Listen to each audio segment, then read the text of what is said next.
सीखते रहने में ही ज़िंदगी का असली मज़ा है। अच्छा या बुरा वो पूरी तरह से आप पर ही निर्भर करता है।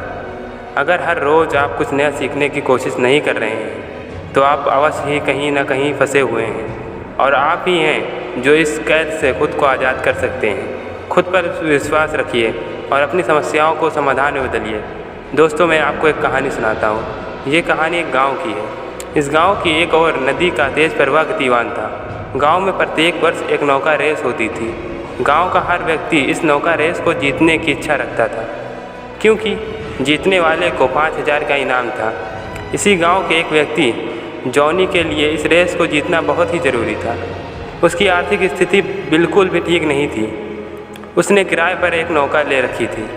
वह इस नौका पर यात्रियों को एक तट से दूसरे तट ले जाने का काम किया करता था और किसी तरह अपनी जीविका चला रहा था, क्योंकि आमदनी एक बड़ा भाग नौका के किराए में ही निकल जाता था।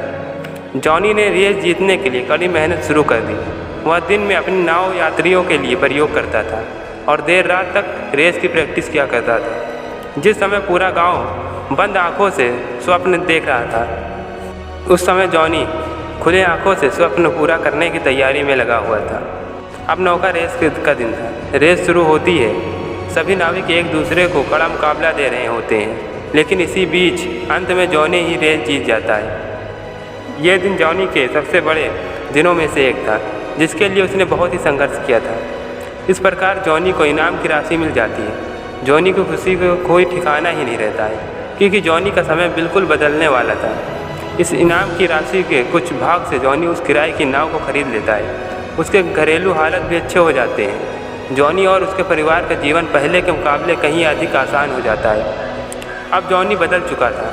इतने संघर्षों के कारण उसे जो जीवन में मिला था वह उसके बिल्कुल विपरीत कार्य कर रहा था। वह बहुत ही अधिक आलसी और लापरवाह दिखाई दे रहा था।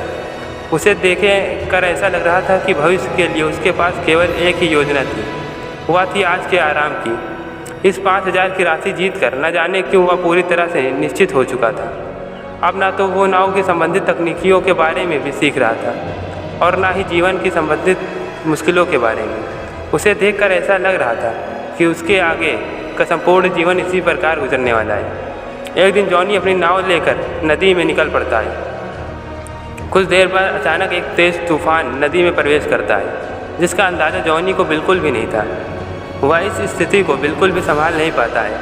कुछ देर में इस तेज़ तूफान में जॉनी की नाव पलट जाती है। जॉनी नदी में गिर जाता है। अब जॉनी की मुश्किल और भी अधिक बढ़ चुकी थी, क्योंकि जॉनी ने तो तैरना सीखा ही नहीं था।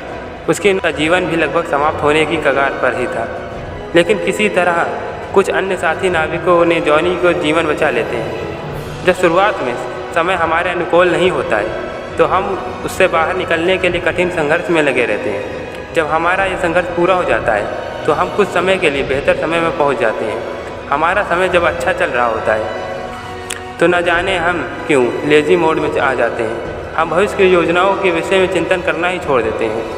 यहाँ आप भी ये कह सकते हैं कि हम तो प्रेजेंट मोमेंट में जी रहे हैं, जो कि सही है, लेकिन वर्तमान में जीना अभी बेहतर है, जब तक सही दिशा में ना हो।